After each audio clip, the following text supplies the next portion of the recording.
see where there was an older person running everything, but it's been changing a lot. And a lot of these young kids with these offset groups, they're totally different. More little cliques or little gangs that seem to be particularly violent and need less and less of a reason to resort to shooting the gun. One story of a guy named White Grape, or White Boy Kenny, who went to Central High School with Pooh, Shiesty and them, and was known for having girls lined up like a buffet. He was a member of Choppa Gang who got initiated into the Grape Street Crips. They beat the shit out of him, took a photo that went viral as he became an official Grape Street member, but one day, White Grape allegedly got his gun robbed from him, so Choppa Gang had to cut ties with him, basically disowning him. Only for White Grape to catch a murder case months later after a drug deal went wrong and clients tried to pay him with counterfeit money, so he shot and killed one of them. Now, Choppa Gang continued spreading their enterprise, planning bigger licks that brought more danger. Shiesty himself says before the age of 15, you're gonna lose a close friend in Memphis. Guaranteed someone close to you is gonna get killed. Around 2016, he lost his best friend Trey, which turned his heart cold.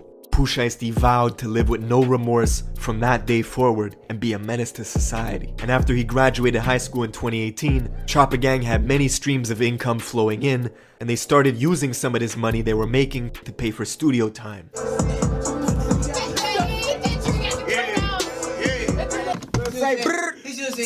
I just turned up. You said brrr. It was one of those rare cases where the music blew up out the gate. They dropped their first song, Breaking News, near the end of 2018, and by 2019, they were buzzing. Shiesty's childhood friend Big 30 got signed to fellow Memphis artist Moneybagg Yo. Meanwhile, Shiesty was still a free agent, dropping hit singles every other week, racking in views. This caught the attention of Guap, who was in the middle of building his 1017 roster, looking for the grimiest artists he could find.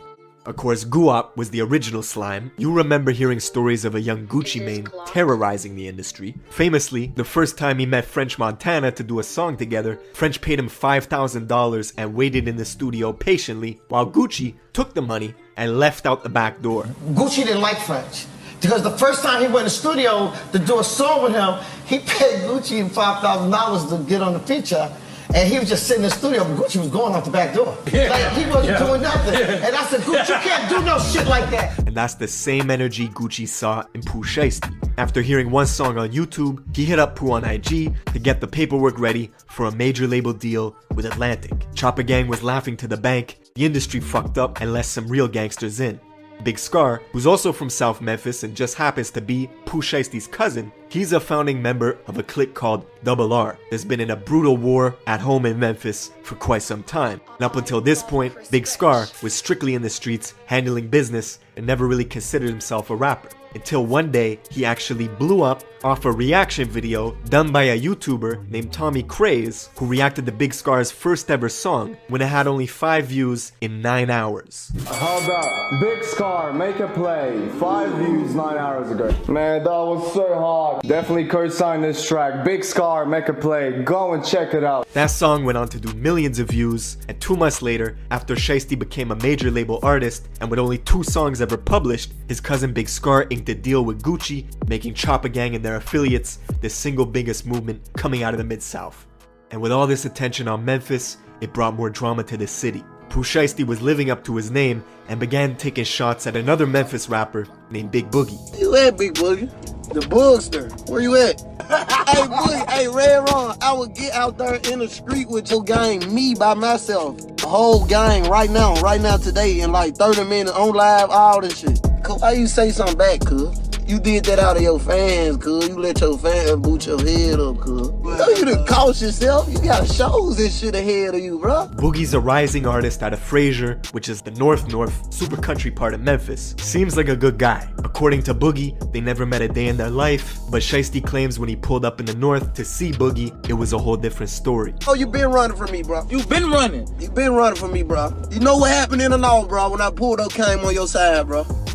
You know what happened. And Pooh is so petty, he even went as far as naming a strain of weed Red Rum after Big Boogie's crew, Red Rum, just so he could say that he's smoking on that Red Rum pack. And the bigger you get, the bigger the target you become in Memphis. Just a few days after he went back and forth with Shiesty on social media, Big Boogie's concert in Mississippi got shot up. It was the scene of a double murder. 50 shots in total were fired from 5 different guns, hitting Big Boogie's friend Jasmine, who was on stage with him, and she later died in Boogie's arms.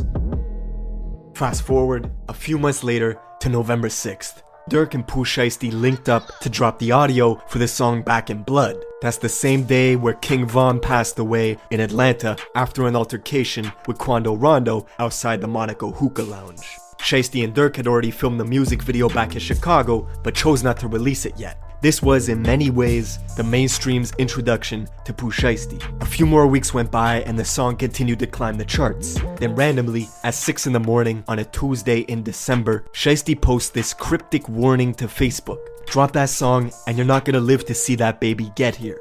That's when New Year's came around, January 1st, 2021. A Memphis crew called EBG put out a remix to Back in Blood, going after Shiesty, responding to everything he said on the original track. They got Choppa Gang Killer, CGK, on their t-shirts. Pooh responded immediately, saying this had to be the worst move this gang ever made, and that he did 18 million views off of them before he even said their name. The very next day, Shiesty dropped the music video that he filmed with Durk back in Chicago, making Back in Blood the trending topic once again, shooting all the way up the Billboard rankings.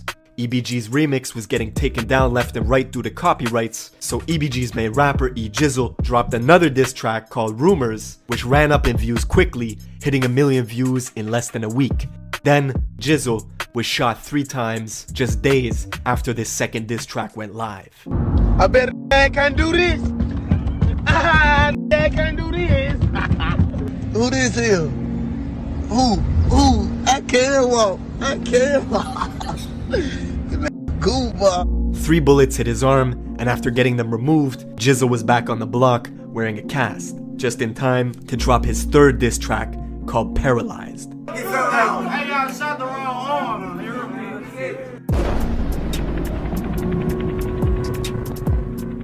To add to the unfortunate timing, Pooh Shiesty's brother, who had been on life support fighting for every breath, was pronounced dead just hours before EBG released this new diss. As it stands, the song has nearly 400,000 views in a week. EBG Jizzle went from a couple thousand followers to 50,000 almost overnight, and Memphis has pretty much been in a frenzy ever since.